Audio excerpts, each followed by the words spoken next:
Okay, I'm Jane Usher, and it's my great pleasure to be able to introduce Tomi-Ann Roberts today as our keynote speaker. Tomi-Ann is a professor and chair of the psychology department at Colorado University, and she's actually been a professor since 1997, which I think she must have been about 12 when she was made a professor. She's also been director of the interdisciplinary program in feminist and gender studies. So she's a woman of great experience and great expertise. Her research is probably known to most of you here, and it's on the psychological and health consequences of the sexual objectification of girls and women. And she was co-author of a groundbreaking paper on objectification theory, which was published in 1997. And as part of the team that produced that paper, she's been one of the foremothers of a significant body of psychological research on women's self-objectification. And if you actually look at that paper, the citations of that paper, how many studies have come out of that work, it's actually incredible. I mean, it's really, really been groundbreaking work.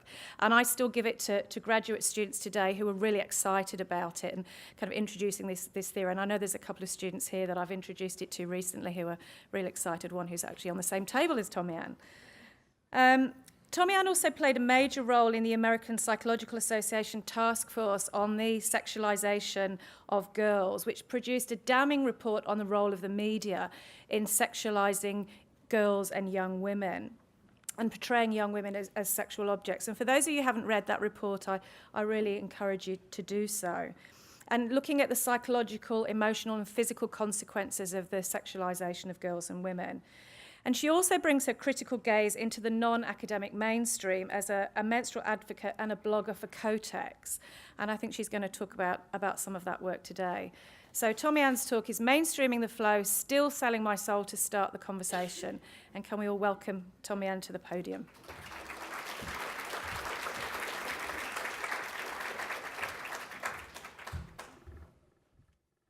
I'm getting over bronchitis, so there may be a moment where I stop and hack.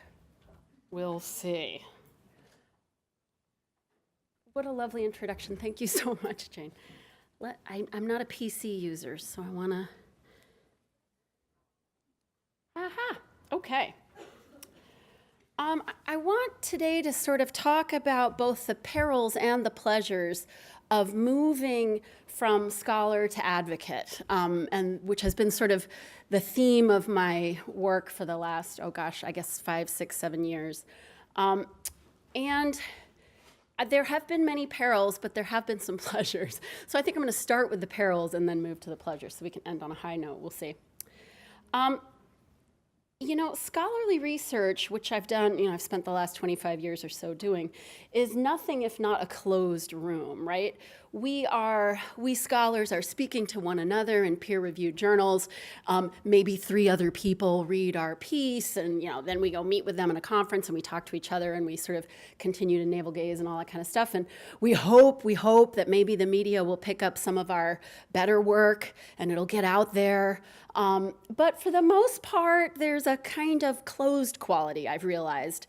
And I think for many of us who are researchers who find themselves sort of betwixt and between feminism, feminist theory, feminist research, and some sort of disciplinary affiliation, in my case, social psychology, you're never really at home anywhere exactly. And so you find yourself trying to win over the big boys of social psychology by doing this sort of stealthful, sneaky research that actually has a feminist agenda behind it. And you end up just sort of hoping and hoping and hoping that people are going to grab this stuff and the advocacy part will kind of take care of itself.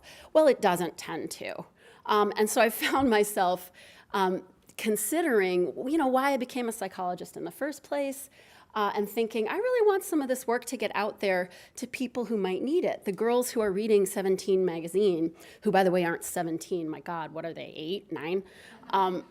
And, girls who are reading websites that instruct them on how to get a thigh gap or how to become anorexic, websites called Pro Anna and these sorts of things. And I thought, I really want to find some opportunities to get my voice out there.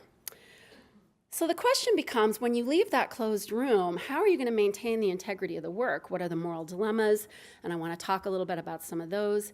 I want to talk about the challenges of getting heard. And I found that one of the best ways to get heard is to affiliate with a corporation. Of course, that's going to cause you to feel some hypocrisy and there are going to be some perils there we'll talk about. I've found myself affiliating with celebrities. Rashida Jones, who I had the great pleasure of working with last year as part of the Women in the World Summit that Tina Brown puts on, has remained friends with me. She's one of these celebrities who seems to understand that her celebrity gives her a platform that she doesn't necessarily deserve, and she's willing to use it. It's wonderful to find a person like that and affiliate with her. And now, most recently, I want to tell you a little bit about some work I'm doing with a civil rights law firm in California. To get heard, you sort of have to find a new voice. It's a different sort of voice than the voice that you've been accustomed to if you're a scholarly researcher like I am, right? It's a different kind of voice than writing for peer-reviewed publications. And how's that voice going to sound? Who is periodically yours? Like, how does she sound? I'm not very good with Twitter still to this day, but I'm trying, I'm learning. The expert witness voice is also a very different voice. The legal system is quite accustomed to hiring clinical psychologists and psychologists with practices to serve as expert witnesses via their clinical experience, right? Not so much research psychologists. And that has been a very tough row to hoe, to try to get judges and lawyers to consider seriously research findings from the psychology literature. They don't even understand that there is a psychology literature, right? So that's been a challenge and an interesting one. And then finally, to move from me, I've always thought, I do basic research. Now moving to this more prescriptive role has been fascinating, and there have been some perils and pleasures there. This audience, I realize, doesn't care about data, but I do. So how do I sneak the data in to an audience that could really care less about it? So those are some of the things I want to talk about. So as Jane mentioned, I've actually finished my sort of second tenure as a blogger and advocate for U by Kotex. So I'm no longer contracted with them. But among the sort of more recent things that I've done is to heed their call to write various blog posts. And one of the more recent ones I wrote was called Mind the Thigh Gap. So Kotex will put out, a thing on their Facebook, on the Twitter page, on Tumblr, or whatever. Are you worried about your thigh gap? Read what U by Kotex advocate Tomi-Ann Roberts has to say. And so what I want to do is just read to you that little blog post and give you a feel for this new voice of mine. Mind the thigh gap? I was disheartened recently to learn of a new way that young girls are finding themselves and their changing bodies inadequate. It's called the thigh gap. Apparently, images of models, particularly in advertisements for skinny jeans or leggings, show them with a space between their inner thighs when they stand with their feet together. Even more worrying, increasingly young girls are posting images of themselves on social media outlets, boasting of their own thigh gaps, or worried about the fact that they don't have the gap, and that their inner thighs actually touch when they stand. There are Tumblr blogs and Twitter and Pinterest accounts with unhealthy instructions of how to attain this desired gap. Space can mean two things. Now, mind you, I'm writing for people who are like 12, okay? Space can mean two things: absence or presence. Outer space is nothingness, absence. But matter, animals, vegetables, minerals, take up space. They have presence. Human beings occupy space. We have presence. But the media has tried for a very, very long time, and in many different ways, to convince girls and women to aspire to absence, to be quiet, to diet, to shrink, and now to mold our legs and our hips so that when we stand with our feet together, empty space exists from our vaginas to the floor. But why would we want absence? Don't we want presence? As it turns out, your growing body wants to take up space.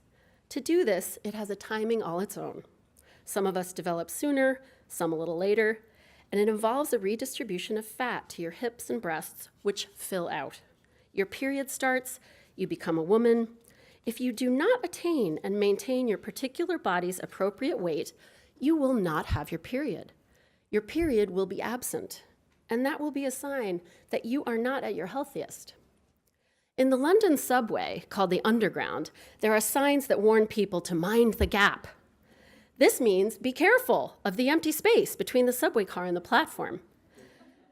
I'd like to say to all you beautiful, growing, developing, each in your own time young women out there, mind the gap. Be careful of emptiness. Please do not aspire to empty bellies, depleted energy, shallow thoughts of how to mold yourself to size 00, or spaces between your legs. Instead, aspire to fill your body and mind with good things, healthy, delicious food, exercise, time with real friends in the real world, books, music, laughter. Be full of yourself. Be healthy.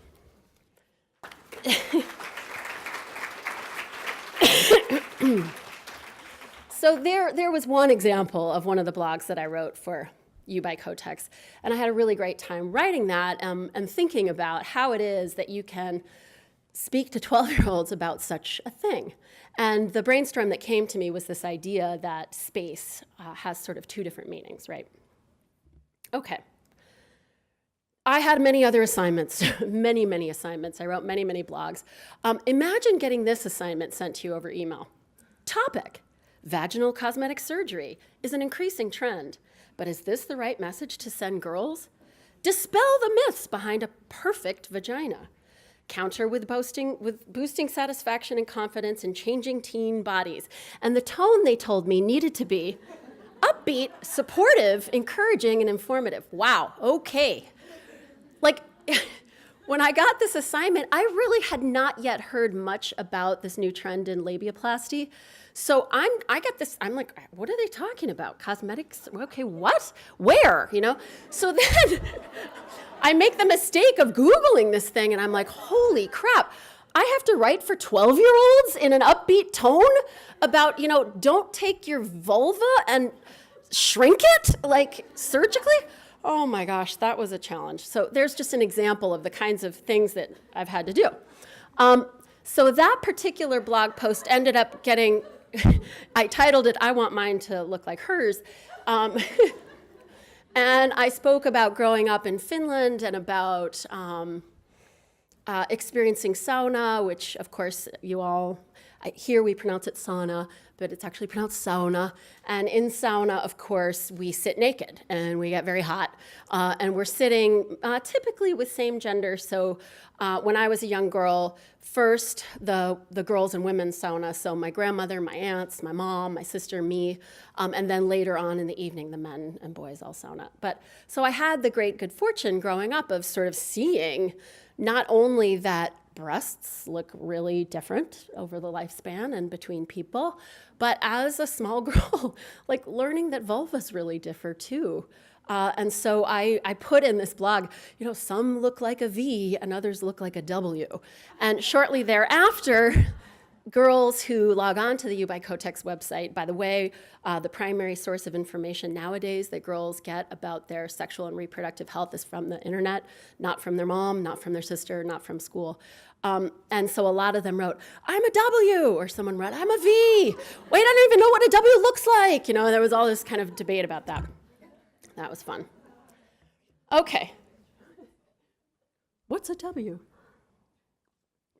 Okay, so what are some of the perils that I've encountered doing this kind of work? One of the first is, what if girls had not heard of the thigh gap? And now I just wrote about the thigh gap, and now they're like, ooh, good idea. Right? So giving girls self-objectification ideas. I want to talk a little bit about You by Kotex, and I don't know whether it was Liz Kissling or someone else on the SMCR blog who said, You by Kotex, or hey, you, by Kotex, right? Which I ended up thinking a lot about and worrying about. Objectification to sell anti-objectification, I got some examples of that, et cetera, so we'll get there. It turns out that there are such websites, and I ended up spending a little bit of time after I wrote my blog post searching for these, and I I have had to think about and worry about the question of whether or not, writing about these kinds of things, naming them in order to try to undermine them, actually can accomplish in some ways the opposite. And I don't know how to resolve that dilemma. I really can't say that I know how to resolve it. But I do hope that the girls who went and found these other websites about how to get the thigh gap then thought about what I wrote. Who knows? You by Kotex or you by Kotex. Okay, here were some, I had a really great time in my early experience with Kotex, helping to consult on designing some of their ads, the print ads, and the televised ads. And the print ads, oh yeah, so funny, really, I tied a tampon to my key ring so my brother wouldn't take my car, it worked. This is so clever. Totally, right? Exactly, I know. If I had something to hide, I'd carry a safe. Okay, all right, yay. So very, very funny, isn't that great? But these are, of course, plastic and cellulose non-sustainable products. The point is to sell them. And there were days where I thought to myself, I wonder if that paycheck they're sending me is quite enough for me to quell my conscience. And I did try, I've spent a lot of time thinking about the fact that I am a proud stealth feminist. And I think that as I look over the course of my career, I realize that I've kind of always been this way, right? I know that you're not supposed to be able to use the master's tools to dismantle the master's house, but some of those tools have been really handy for me. So learning how to do kind of non-negotiable, irrefutable, quantitative research and get it published in the big journals, yes, there's some victory there. And I think that one of the things that I've sort of come to recognize is that we can all work together. Some of us are dismantling the master's house without using the tools, right? Inventing all kinds of amazing new tools and nobody's even thought of. And I myself am sort of sneaking through the side door of the much more mainstream venues and trying to get the message in there anyway, trying. But there have been some days, my own daughters don't use these products. Yeah, they use cups, so. Okay, objectification to sell anti-objectification. This is Khloe Kardashian breaking down the wall of euphemisms. Woohoo! So, I don't know, let's just unpack this. Wow. She's wearing a red dress, which a lot of us in the room are also wearing a red dress. She's smashing with a sledgehammer a wall that they made, that You by Kotex had made, or Kimberly Clark, I don't know, with all these euphemisms for periods. And then she took the sledgehammer and hit it, and then behind was revealed a declaration of, I don't even know what it was called, the Declaration of, real talk, I think it was called. Not a Declaration of Rights, nothing about reproductive rights, but a Declaration of Real Talk.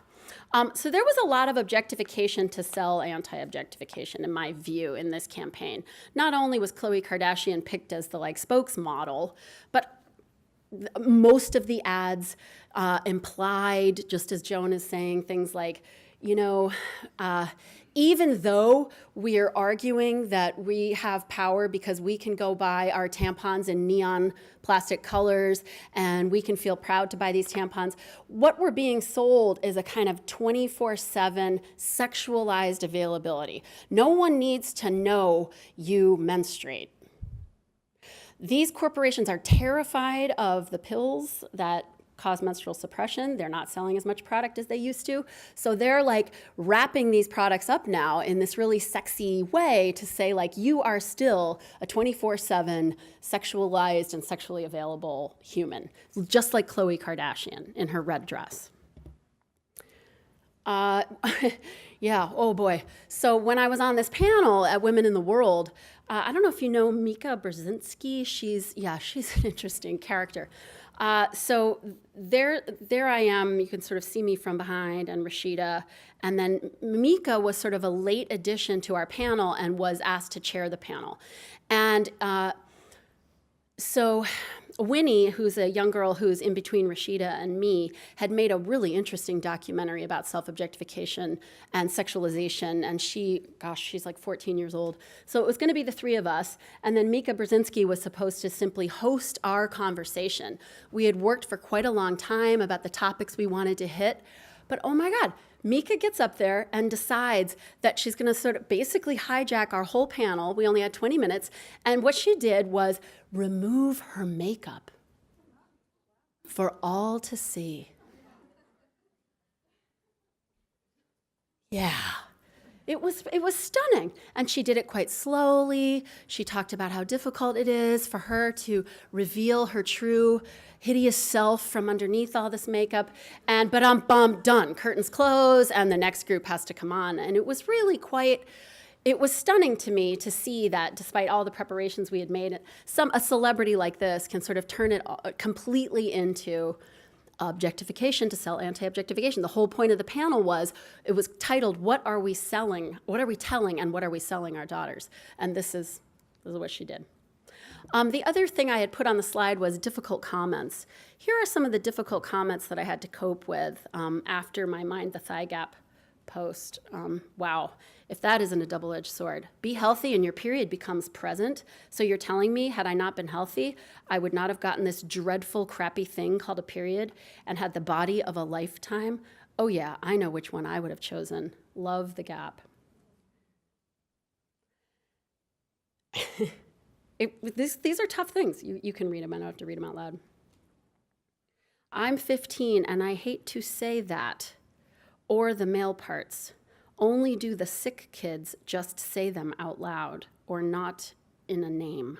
I think that young girl means only sick people use words like labia, vulva, vagina, or even penis, let's say, rather than using nicknames and these sorts of things.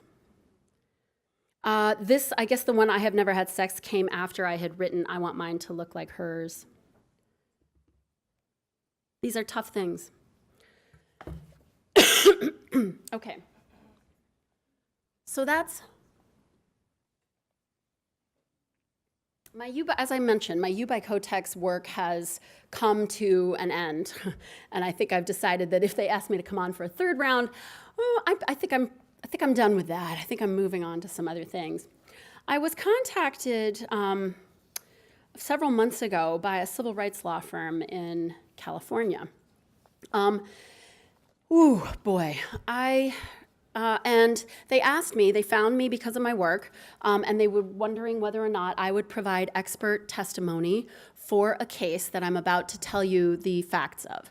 And I heard about the facts of the case, and I asked, why do you need an expert? Is this not patently obvious that the civil rights of these women are being violated? Well, no, it's not patently obvious to the judge, and so we'd really appreciate it if you would write a report and possibly appear, depending on whether or not the case is settled or goes to court. So it's a class action lawsuit, and it's about the treatment of inmates at a women's county jail, not prison, a jail, right? Jail is a place that you sort of go to before you go to the big house, and you might not even get promoted to the big house. Jail is the kind of place where you are spending many of your days, but you also are leaving. You're coming and going. So women in jail have to leave for various reasons. They have to leave for doctor's appointments. They have to leave for court appointments. And so when they leave, they are taken from this particular jail in a bus, between 20 and 60 women a day, to go out to their various appointments. And then the bus comes back with these women, and the women are subjected to a full strip and body cavity search in the depot, in the bus depot. The bus depot doesn't have any ceiling on it. It has like a tarp. I think it probably has rat crap on the floor, a concrete floor, and they're subjected to this strip search. The question, so I'm going to tell you about what I learned as the facts of the case. I'm just going to read this because it's hard for me to do anything but just read it. Where are we? Here we go.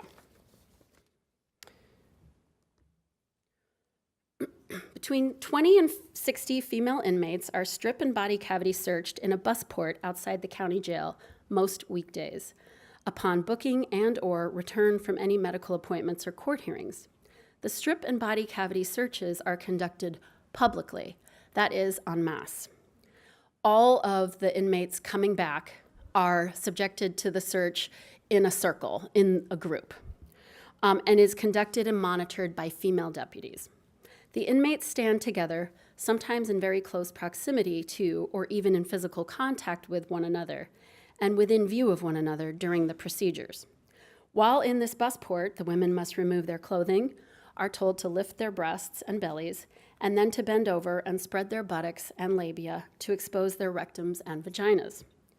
Women who are menstruating must remove their soiled tampons or menstrual pads in front of the entire group, in some cases either because of heavy bleeding or because they must stand long enough after removal of their menstrual products.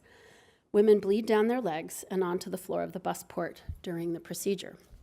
This is happening in California, in Southern California. I can't say that the facts of the case include what these inmates have shared as far as their testimony goes about how these female deputies treat them during the procedure. I've been told by the lawyers that I'm working with that that's not admissible, that I only can work with the facts here. The fact that a strip and full body cavity search has to happen is not in dispute.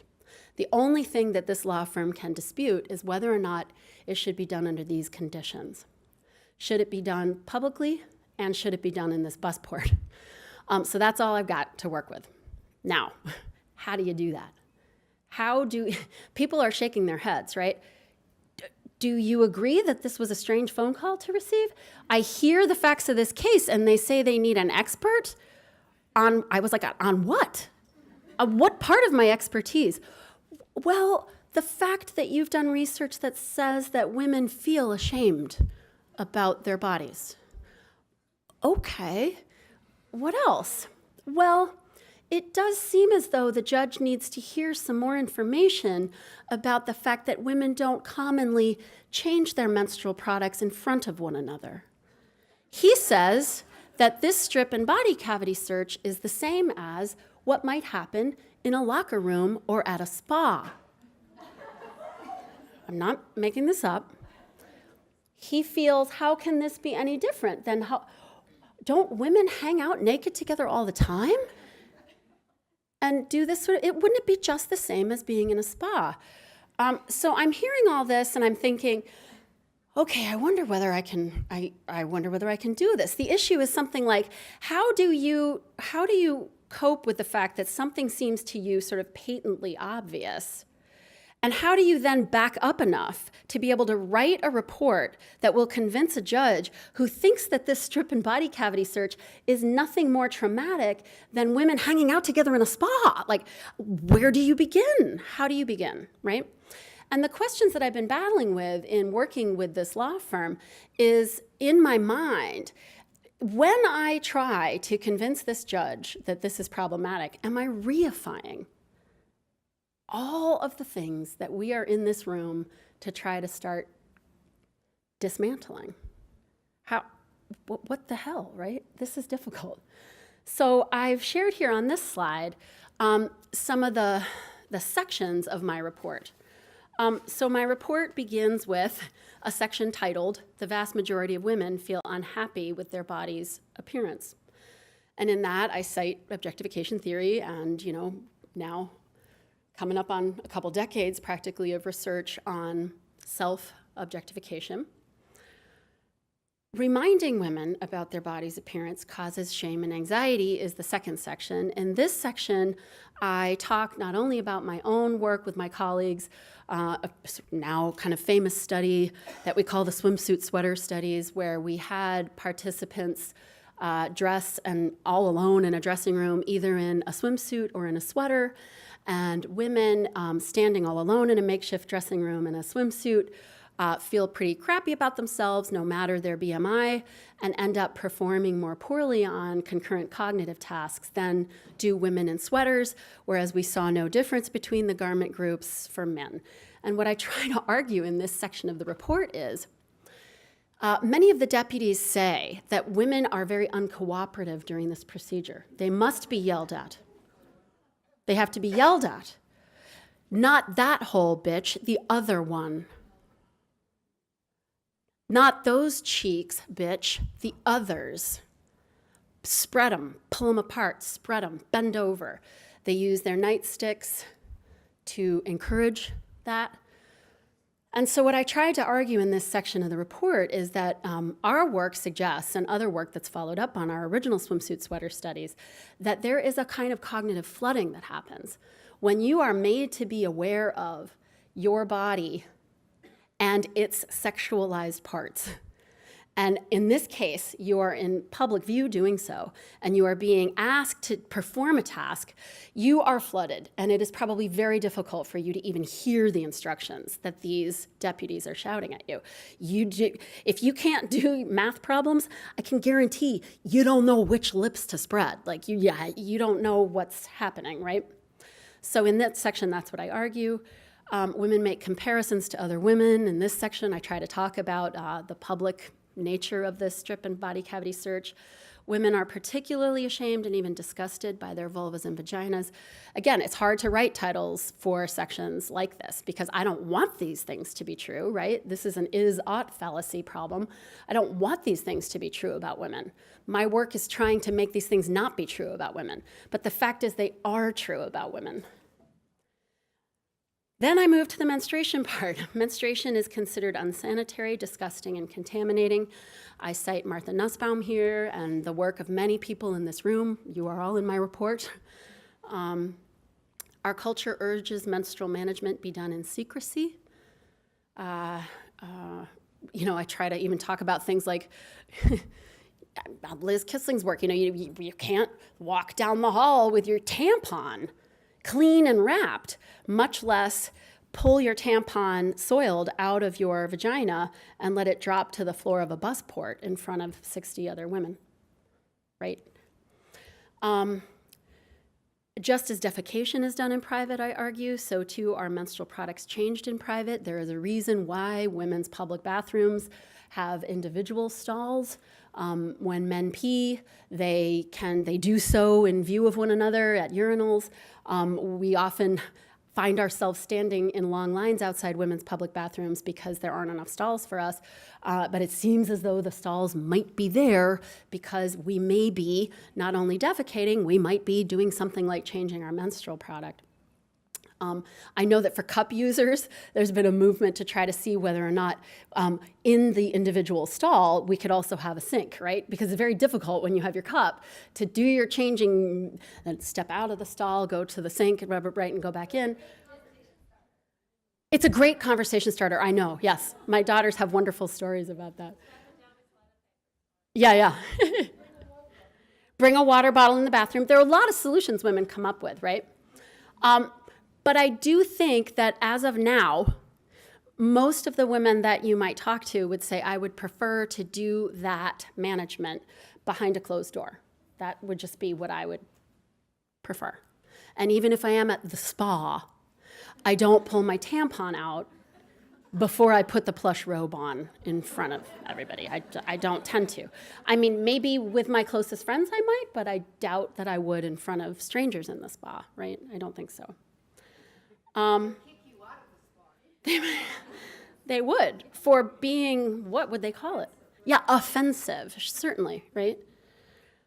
Cultural rituals of privacy and secrecy lead to shame and self-disgust, so I do talk about the fact that these rituals then reify themselves, right? So that women who have been so accustomed to these privacy rituals come to feel a profound amount of shame and self-disgust if suddenly the door is swung wide open and now you have to be in front of a lot of other people to do this thing.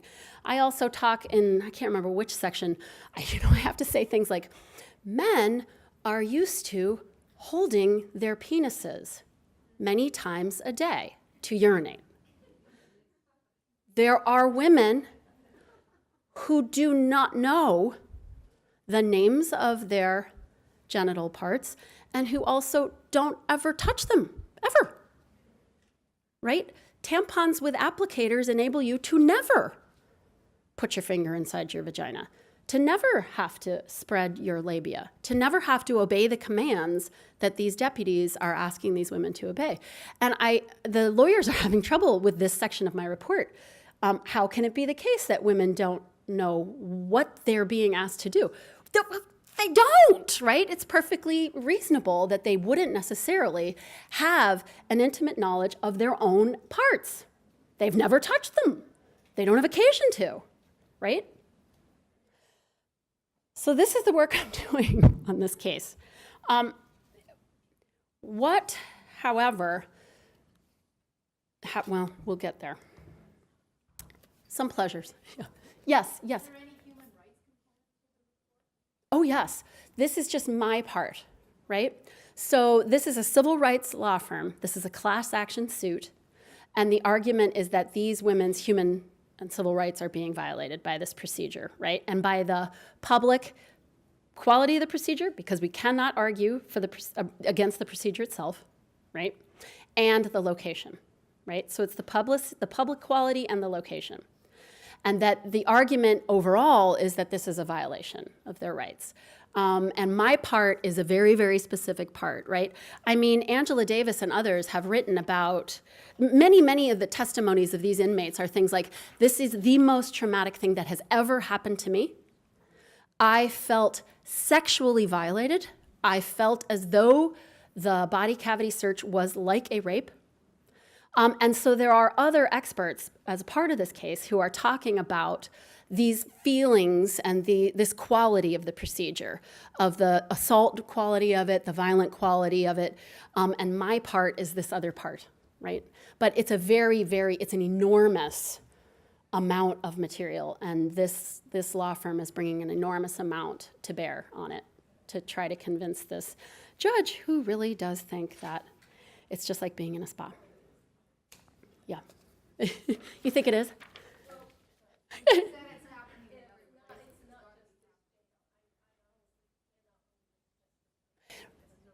Right, no, I doubt it. Oh, let's hope. Let's hope. Okay, so I've gone through some of the perils. What about some of the pleasures? One, of course, is these new coalitions with celebrities or others who have access to much larger audiences. Finding a new voice, that's been really fun for me. Getting little tiny sort of sound bites that I've been able to grab hold of and repeat over and over again in other contexts that make data understandable. Remembering why I'm a psychologist, hopefully making some actual positive change. And then some comments I want to make on reflexivity. Here's a great example. So back around Women in the World, after Women in the World, I had been asked by APA to write a blog about sexualized clothing. And so I tweeted, hey parents, want to help your daughter choose clothes that don't sexualize her? And I think I had 1 view and 1 share. Okay, so I called Rashida.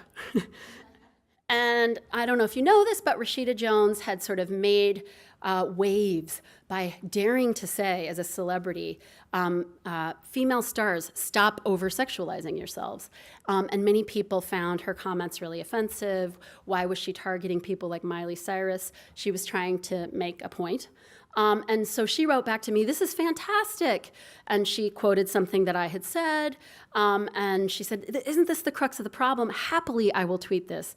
And yes, please CC me on any correspondence. And so then when Rashida tweets it, fantastic piece for all parents by Periodically Yours on how and why teens dressing sexy matters. And what do we have there? I don't know, 91, 200, whatever. Yay, thank you. Nobody cares about my tweets, but they do care about Rashida Jones's tweets. So that's fun. I want to just tell you just briefly, if you're not familiar with the study, but one of my former students and I, who are still working together, published a study that was in a special issue that Ingrid and Peggy did in Sex Roles. It was a long and hard won special issue, shall we just call it that? Many of us in the room have pieces in it. Oh, God.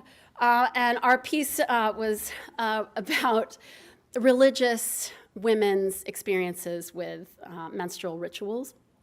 And we surveyed and interviewed 370 women, 70 Hindu, 162 non-restrictive, 70 Hindu, Orthodox Jewish, and Muslim, Orthodox Jewish and Muslim women, and then not restrictive religious women, and then not religious women. And we found that women in relationships had more positive attitudes about their periods, menstrual sex being one of these sort of barriers that once they get over, they feel as though, and there are other studies that have confirmed that relationship closeness really grows after that barrier's been breached.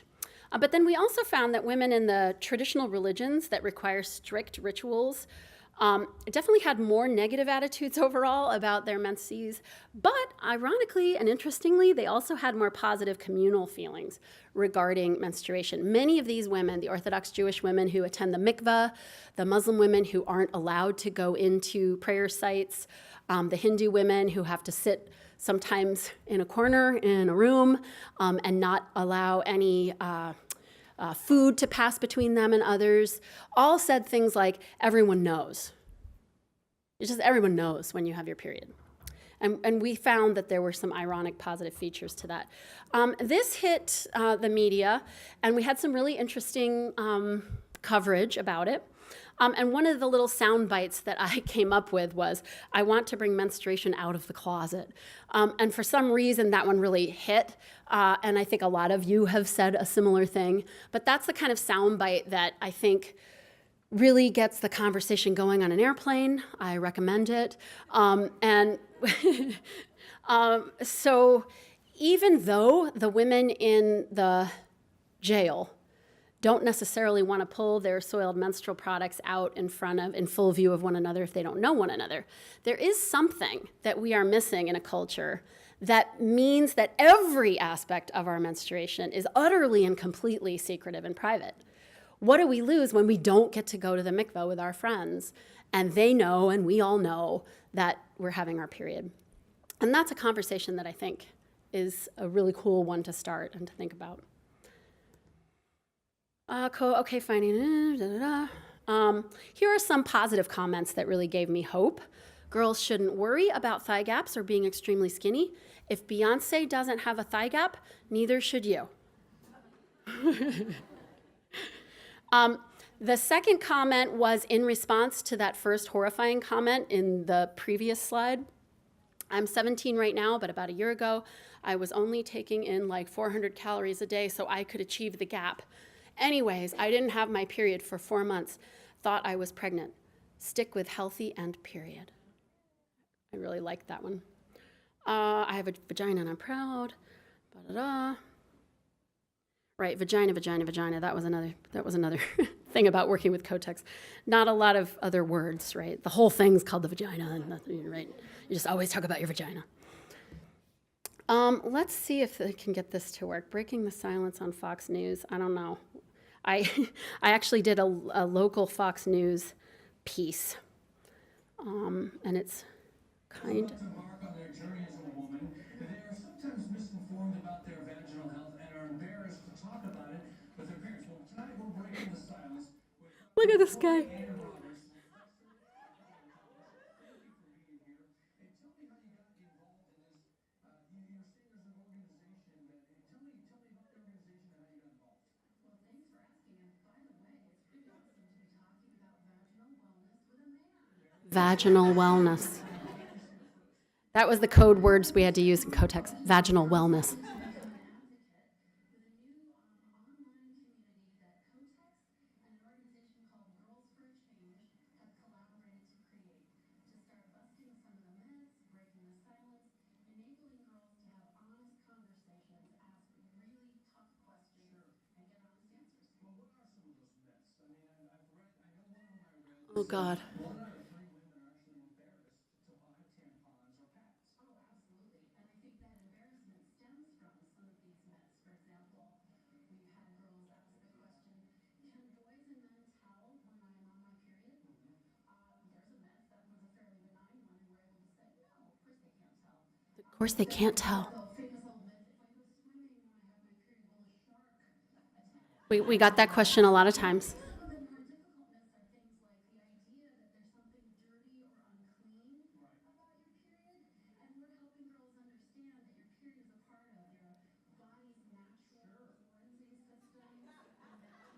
Sure. Try talking to a guy like that. Oh, my God. And there was no practice. They just rolled the camera. It was like, ah. Thank you. He's like, I do not want to hear anymore.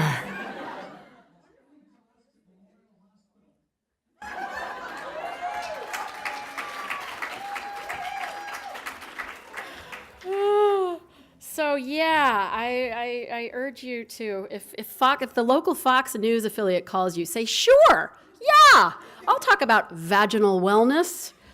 Oh gosh, okay. Pretty funny. Let me get next slide. There we go. I started to think about this notion of the power of a shared voice, which was something that Generation No, KNOW, which was the second phase of the U by Kotex campaign, Generation No making that somehow this work that Nikki and I had done was sort of dovetailing with this. The idea was, could we make a sense of community among girls as menstruators? Is that what this online community could maybe help them feel like? As problematic as it is to affiliate with a corporation that's really all about the bottom line, could I feel good about this as sort of addressing one of the things that our research has tried to address? This notion of a shared voice and a shared experience. We are people who have periods. We have questions, we're getting them answered. We have each other. The new menstrual tent covers all of us. I remember saying to one of the Kotex people, can I write a blog with that title? No, they said, not that one, but okay. But then here I am, back to apparel. Oh, Yves, is there some hypocrisy here with what I argue in the court case? I don't know. After Nikki's and my piece was published, as I said, we got quite a few hits in the media, and one of my favorites was a hit by the great online news source Jezebel, one of the places where I go for all my news.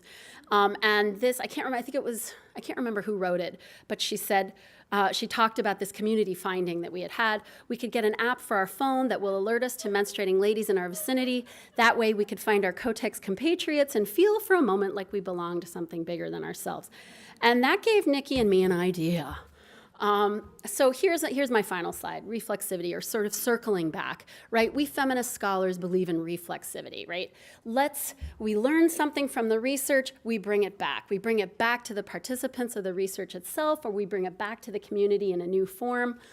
So Nikki and I actually are working with an app group to try to develop an app idea, an app that we're calling Friendometrium. Get ready. And we want to use GPS technology. We want you to be able to click on this app. Please don't steal this idea, by the way. We're still in beta. So with this app, we want you to be able to click on it and to be able to see others who participate in Friendometrium. If they themselves are menstruating, you could borrow a tampon if you need one from that person, but also it would show you any public restrooms in the vicinity that provide free products. So then we would hopefully get restaurants and other organizations on board to, if they provide paper towels, if they provide toilet paper, if they provide soap in their bathroom, why can't they provide product? There's been a lot of studies out there that when you provide free product, no, it doesn't turn out that women steal all of them. They take one. And so we want to get organizations and businesses on board with Friendometrium because they would want to be on there so that you would go to their restaurant, you'd order something, and you'd find that they have free products in the bathroom. So we're working on that. So from Jezebel came this idea, and now we're trying to work with it. I'm working with a student of mine on, I won't go into this, but a girls' summer camp intervention that we're calling Bringing Unsexy Back. And there's a lot to say there, but I won't. Getting courtrooms and judges to accept social psychological research. This is something that really has become a new, ever since my involvement with this case, I'm on a campaign. I really think that we psychological researchers, we feminist psychologists, feminist psychological scientists and sociologists and anthropologists need to get heard because there's a lot of research relevant to some real human rights cases out there now. And these judges are perfectly willing to allow anybody who does psychotherapy, and this is great expertise, right, to appear on the bench, but not on the bench, on the whatever it is, witness stand. But very reluctant to allow those of us who do scholarly research to do so. And I think that we need to bring our voice to the table. Anecdotal evidence, clinical case study evidence is important, it's great, but it's not the only thing out there. And we have a whole new journal, right? I mean, hello. There's going to be data in that journal that are going to be really relevant to cases like this. I'm also working, I'm developing a study abroad course in Botswana. I had the great good fortune to go to Botswana last year on globalization, self-objectification, and reproductive health. And I'm from a lot of the things that I've learned, I'm hoping to be able to actually do some pedagogies in the future. So thank you very much.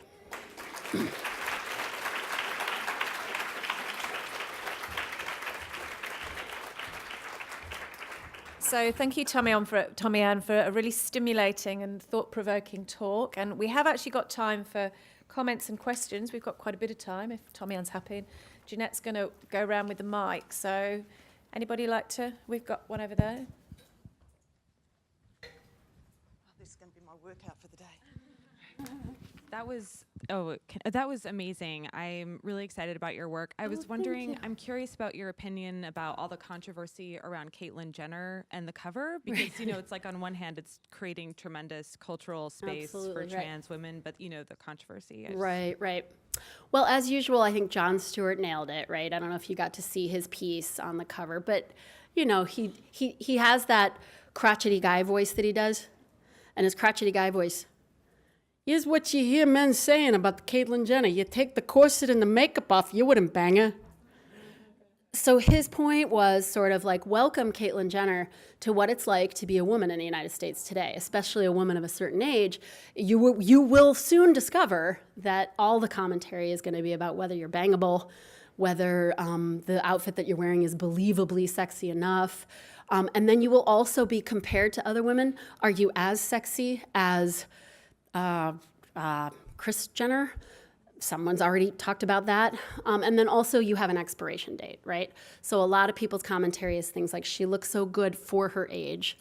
And about 1 year from now, I'm pretty sure Caitlyn's gonna already have expired, right? Because she will have had the great good fortune to have aged, so.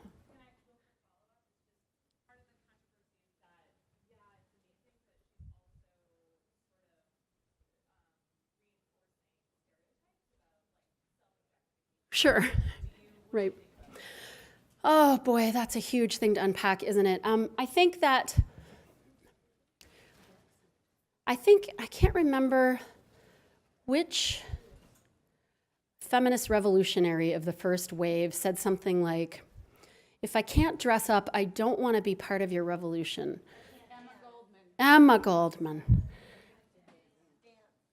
And I think that we have some work to do regarding self-sexualization and self-objectification, right? And the work that I mean that we have to do is we have to help and we have to work on sound bites because we have to do this outside the closed room. We have to help the public understand the difference between having your sexualized body stand for you and opting to dress up and dance, right? And I think that's very difficult for the public to grasp. And there's something I want to share in the joy that Bruce to Caitlyn seems to be. Have you watched Transparent? Have you watched it's such a game-changing show. It's so wonderful. And one of the things, there's obviously pain and there's concern, there's great difficulty in making a transition like that, but there's something sort of joyful that gets taken from Caitlyn Jenner when we all say, oh, here we go, there goes Caitlyn Jenner reifying self-objectification and, just saying, if everyone says that the only thing that matters about Caitlyn Jenner is whether or not she's bangable, that's different from Caitlyn Jenner herself saying, I want to dress up and dance. And I'm not sure how we work with that, but I think there's some studies to be done. I think there's some sound bites to be figured out. When I was at Women in the World, my sound bite there that really went wild that I thought was great was Botox is a patriarchal abomination, removing women from our own emotional intelligence. No, divorcing women from our own emotional intelligence. And what I tried to say that Botox is divorcing us from our emotional intelligence was I was trying to soundbite these new data that show that Botox and Juvederm in controlled experiments not only make it more difficult for us to make facial expressions because those muscles are now deadened, but when people who have taken Botox or Juvederm compared to a placebo saline injection view other facial expressions of emotion, they are less accurate at reading those others' facial expressions of emotion. Because it turns out that we embody emotional understanding. So we make subtle movements on our own face. We do micro movements. We have mirror neurons active in the motor cortex of our brain that enable us, in looking at your facial expression, to understand what you're doing with your face. And if you can't do with your own face, you can't know what other people are doing with their own face. So, yeah. Isn't that a stunner? Isn't that a stunner? Yeah, yeah. And that work is wow. It's remarkably well done work. And I think there's a good example of trying to get a message out to women that says that some of these efforts that we engage in to self-objectify, right, to meet the cultural standards of beauty, we're not doing it just because we're vain. We're doing it because we see all around us the way you get the goods, the way you get the partner, the way you get the raise, the way you get all the things you get is by meeting these cultural standards, right? So you're doing this thing because you think you need to. And you're right, you do. But at what price? And so I think that these gentle reminders of the costs of self-objectification, even when we choose it, are sort of the next step for me that I'm trying to work on. To sort of acknowledge these are things we're doing. You're not bad to do them. You're not a terrible non-feminist to make these choices. But let's really look at the data about what you lose. Sensible shoes, I always say to the middle school crowd, sensible shoes aren't just, they're not called that because they're ugly. Sensible shoes make you more sensible. If you are not fiddling and fussing with your outfit, you can do the math problem better. So don't dress because the boys can't be held accountable for their sexualized gaze. That's not the reason why you're choosing to dress the way you're choosing to dress, right? You're not doing it so the boys will stop sexualizing it. You're doing it so you will stop the chronic monitoring that self-objectification asks of you in outfits that are uncomfortable so that you can do your best work. Yeah, so stuff like that. That's my sensible shoes make you more sensible. That's another soundbite. Yeah.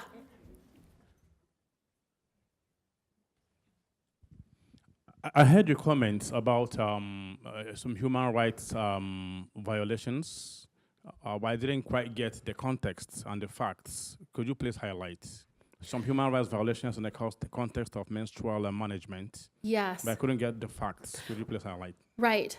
Well, obviously there's a lot to say there, and many people in this room have much more experience globally with that question. The particular bit that I shared in this talk was a case that I am involved with as an expert in a county in California, in Southern California, where women who are in jail, when they return from doctor's appointments to the jail, when they return from court appointments, court hearings to the jail, they are subjected to a strip and body cavity search. Do you understand what I'm talking about? They're asked to spread their labia and their rear ends to reveal their vaginas and their rectums, and they're examined fully. And those women who happened to be, I read the testimony of one woman who had, she had given birth maybe 3 weeks prior, and so she was bleeding very heavily. So women who are bleeding at the time of this full body cavity search are asked in full view of one another and in full view of the female deputies to remove their menstrual products. And in many cases, the process takes so long that the women are standing there bleeding down their legs or bleeding onto the floor. Yeah. may I know whether the men were also subjected to such routine? Yes. The men were also subjected to such routine? The men are subjected to what's called the squat and cough. So men are in a separate jail, and when they return, they have to do something called squat and cough. And so the rectum is the area where they may. The other thing I asked is, how much evidence is it that women are actually smuggling stuff back after they've been monitored the whole day by deputies in their vaginas? And I don't think there's been a single case where they found anything, so that's odd. But men can smuggle things into jail in their rectums. So.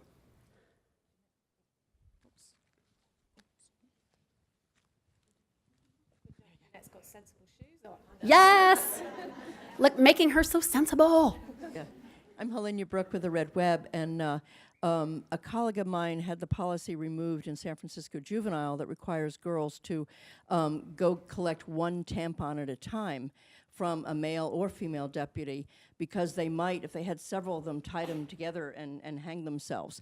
But one concern about this is, will there be more trouble for women in private with deputies being really cruel about their bodies?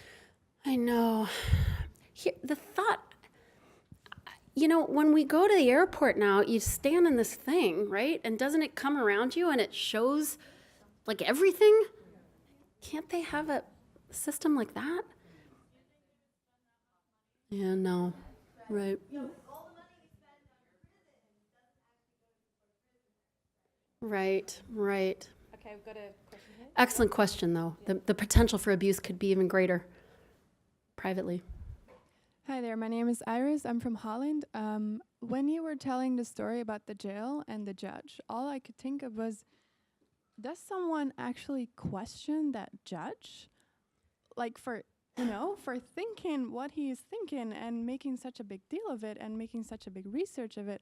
Are there any people actually questioning that person who is thinking that it's like a spa over there? What, Right. Right. It blows my mind. It does. It's mind-blowing, right? There's been so many things about my involvement with this where I'm just like, and, he's a very, very experienced, well-respected, elderly, white male judge. And there's sort of the challenge that this firm has is in undermining what they've now at least been able to hear. It took a while for them to get out of this judge why it was that he didn't see how patently obvious it was that this procedure had problems. And when he made this comment about locker rooms, now the lawyers were like, okay, now we're going to work with his presumption that women are very freely sharing of their sexual parts, of their reproductive wellness, of da-da-da-da-da. Just, I should probably get some data on how, I don't know that there are any data on, we need to, by the way, take back the locker room. Did you know about that? There's take back the night, but we need to take back the locker room. Yeah, because young people don't change in front of each other anymore. Did you know that? So you don't get the opportunity to be in the presence of the wide variety of bodies that exist. And so the only bodies that you see when you're very young, of course, are the airbrushed, sanitized, deodorized, denuded bodies in the media. Whereas if in the YMCA or YWCA locker room you got to change, you might see, oh, look, wow, there's all different kinds of people and all different kinds of bodies. And so many young women, I belong to the Y, their moms we're all changing right in front of one another. But the young daughters go into one of the toilet stalls and shut the door and change. Absolutely. So, and I don't know whether there's been any ethnographic work on that. Does anybody know about the increasing trend of not changing? But that would be good to add to my report, because he does have this notion that ladies' locker rooms are just, we're all walking around, pulling out our tampons. So, wow. So, and we know that that's not true. Yeah. I just want to say that if he's unable to understand the difference between if we did do that sort of thing and being coerced to do it, he'd be unable to understand the definition of rape. Oh, wow. What a remarkable comment. Yes, did you have I was wondering, I have a 10-year-old. So I'm looking at what they're learning about anti-bullying and about the bathing suit areas and protection and privacy and their awareness of sexual predators. And I wonder how much that may be playing into their feelings that they have the right to not be seen naked. Yeah. Yes. I would imagine so. And then I think that unfortunately, even though I'm not able to use what I know from the testimony of the inmates, these deputies, the kinds of things these deputies are hollering and accusing the women of, I think that then fuels that fear. And there's another expert team that are experts in sexual abuse survivors. And so they. What I mean is that the reason that locker rooms, that young girls may be taking advantage of privacy in locker rooms may not so much be about shame as because we are empowering young women to say, no, you cannot look at my body. So I think there's a way in which that can be seen as a positive thing rather than just women being ashamed of their bodies. I think it's also that, anyway. Yeah, that's interesting. Can I just very briefly comment on that comment? Well, certainly since I was a teenager, which is a while ago now, for probably 15 years ago, it was very common not to change in front of each other in the gym, at school, and so on. And it definitely came from a place of shame because of what our bodies look like. And we were afraid that the other girls might have bigger or smaller breasts or whatever. It definitely came from a place of body shame. I often talk in my work on objectification. So John Berger's book, Ways of Seeing, was the sort of game-changing little volume of my life, and I owe everything I've done to that book. And he makes that lovely distinction between being naked and being nude. And I think what Chris Hitchcock is saying is that, we have helped our young daughters see that when we are viewed as a nude, that is a violation of us, right? But if we no longer have spaces to be naked, which is to simply be oneself without clothes on, then are we condemned to forever being nude? Hi. So I work as a bra fit specialist at a store. And so I deal with a lot of young girls coming in and trying on new bras for the first time. And I do the fit for them and all that kind of stuff. And I work with a lot of women. And I found a lot of parallels between the uncomfort of menstruation with the uncomfort of a bra. And I find I've never done a bra fit where the woman is wearing the right size bra. You've never done that? Never. I've never had one woman wearing the right size bra. And I find that an incredible parallel between how little women know about menstruation. How little they know about what could feel comfortable in their breasts. Yes, what a great paper. And the gratitude they must feel to you. It's very, very rewarding. Yes. The other thing, I wonder if I'm wearing the right. Statistically. Yeah. I'll bring in my measure tape tomorrow. Okay. Yeah. But statistically, 80% of women aren't wearing the right size bra. Fascinating. Yeah, but the thing that I wanted to just point out is how I think that the sexualization of women has changed how we see bras. I think, I don't know if I can say this, but brands like Victoria's Secret, they push cleavage. And cleavage, if you have cleavage in your bra, you're not wearing the right size bra. And I think women come in, women. Have you read the old classic by Iris Marion Young, Breasted Experience? No, but I will now. The look and the feel. Oh, it's such an important piece. Yeah, it's going to be good for your work. Yeah. Read that piece. I just think that it's like the cult following of these major brand stores, I think, hinder women's ideas of what they should look like, especially with bras.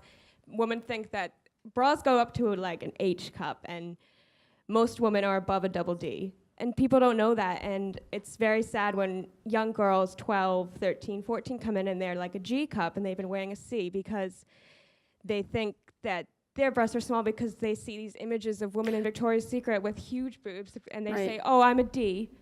and they're not. Right, or vice versa. Someone like me, Exactly. an A cup, who's being convinced, you can't just go find an unpadded, non-hoister, like hydraulics. I don't need that, but I do need a bra. I breastfed kids, like they may be small, but they need some support. And so I think it's astonishing to me how many women, it doesn't matter whether you're H or double A, everyone says, bras aren't for me, like, so, right? And then who are they for? So, and I do think this is linked to a new, something that has changed in the culture with respect to fashion. And that is that we used to be a culture that was about individually tailored looks, right? So you would get your colors done. You would find out whether you were a pencil or an A-line skirt type. You would this, you would that, right? Now it's trend driven, right? And so even breasts are trend driven. So it's not, so for them to discover that there's a human being who exists who fits you individually really must be mind-blowing, because that takes you out of trend-driven things. So I can remember my younger daughter falling in a collapse of tears when I said to her, sweetheart, those low-rise jeans with like the zipper this big, they don't look good on your body. Mommy, you're so mean. And I was like a horrible person. And, but I was saying, you have this amazing curve. Let's go find you a higher rise jean because that will look good on you. But at the time for her, everybody has to mold itself into the low rise jean because that is the trend, right? So it's the same with bras, I think, yeah. I think on that note of bras and breasts and well, one very quick question. Okay, one last question. Jeanette?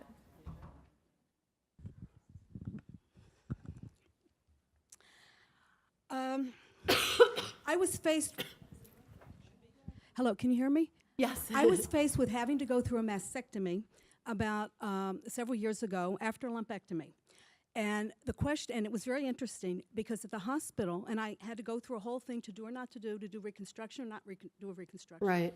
And I was actually pushed by the doctor to do a reconstruction. I actually wrote a conceptual paper related to this. But one of the things I just wanted to share was at this point there was so much pressure because the feeling was it will make you feel more even. Well, I was never even. It didn't matter. Right, who's ever even, right?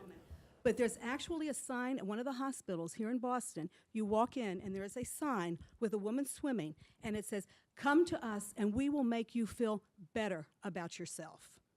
And the concept was, you will feel better by yourself if you have that reconstruction so that you have the same boobs. And I think this is something... boob size. Two Well, boobs matching. I became matching boobs because of a boob after my mastectomy. But I think it's very important that we realize how much objectivity there is in all realms, from young girls to older women as well. Oh, And yes. Oh, gosh. Right. after you have a mastectomy and you're fitted with a bra with a boob in it, you're shaking your head. That is the one time that you are made to feel, the women are made you feel that you are like a woman and you're okay because they understand what women go through and that. And I think for a lot of women, it's a very, very emotional experience. Thank you. Yeah, very, very quickly, because we're... So, along with the whole sexualization and objectification, since we're talking about boobs right now, there's this fabulous cartoon of a woman breastfeeding in a mall. Oh, yeah. I use that in my talks. And behind her is the Victoria's Secret. Hooters, jugs for Jesus, like behind the guy. And the cop is standing by... I might have made that one up. The cop is standing by the nursing mother, telling her that she has to cover up. I'm sure Ingrid uses that cartoon in her talks too. Yes, yes. So can we all thank Tomi-Ann for, I think, a really stimulating talk.